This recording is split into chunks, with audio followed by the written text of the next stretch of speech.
তারেক রহমান কি করেন না করেন সেই জন্য লন্ডনে 6 জন অফিসার, গোয়েন্দা সংস্থার 6 জন অফিসারকে দায়িত্ব দেওয়া হয়েছিল বছরের পর বছর। এদের পিছনে মিলিয়ন মিলিয়ন টাকা খরচ হয়েছে।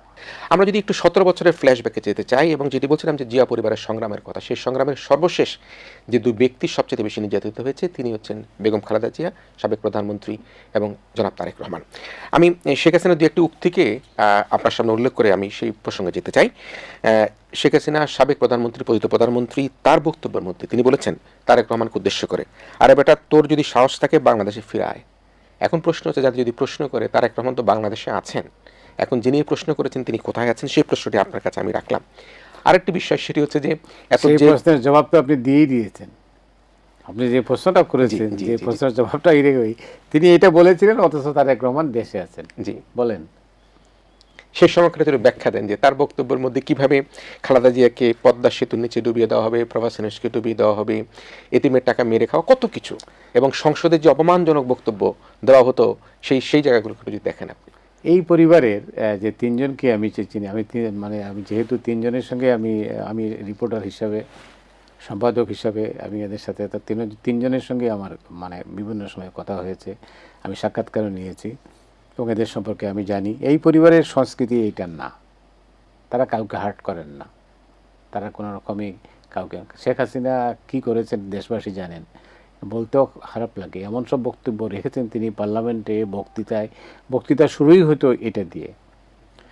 তো এই যে একটা অভিযোগ করলেন এতিমের টাকা মেরে দিয়ে, এটা কি করেছেন, এটা প্রমাণিত হলো যে না, তিনি টাকা মারেননি, টাকা বরং বেড়েছে।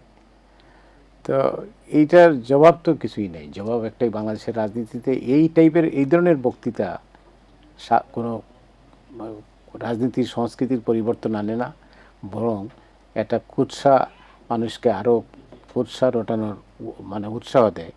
শেখ হাসিনা অনেক কথাই বলেছেন, বহু কথা বলেছেন।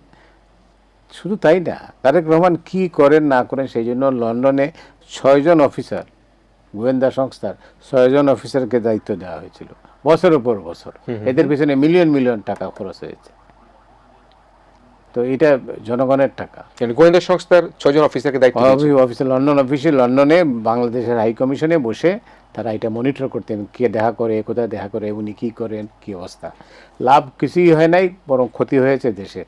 এই রাষ্ট্রের টাকা লন্ডনে আমাদেরকে যারা ওইখানে নিয়োজিত ছিলেন তারা খরচ করেছেন।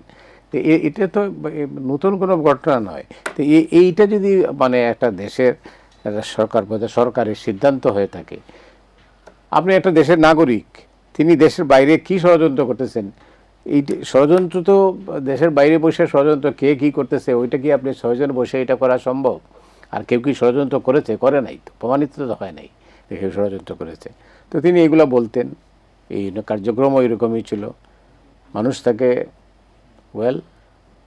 তাকে তার মূল্যায়ন করেছে, তিনি কি ছিলেন। আজকে সবাই এই কথাটা বলে, এই যে ভাষায় তিনি পার্লামেন্টে কথা বলতেন, এই ভাষায় পার্লামেন্টে আর কোনো দিন কথা হবে বলে আমার মনে হয় না, না হলেই ভালো হয়। কারণ এখান থেকে আমরা কিছু শিখতাম না, জানতাম না, এটা আমাদের ভালো জিনিস কিছুই ছিল না। যাই হোক, আমি যদি আপনাকে সম্মান না করি, আপনি আমাকে সম্মান দেবেন না। তো এটা এই ছিল। এটা উনি প্রতিহিংসা পরায়ণ ছিলেন। কার কথা বলছেন? শেখ হাসিনার কথা বলছেন? আমি বলছি, জি।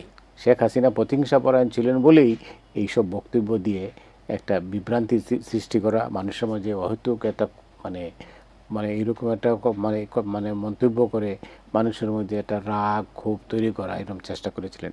কিন্তু শেখ হাসিনা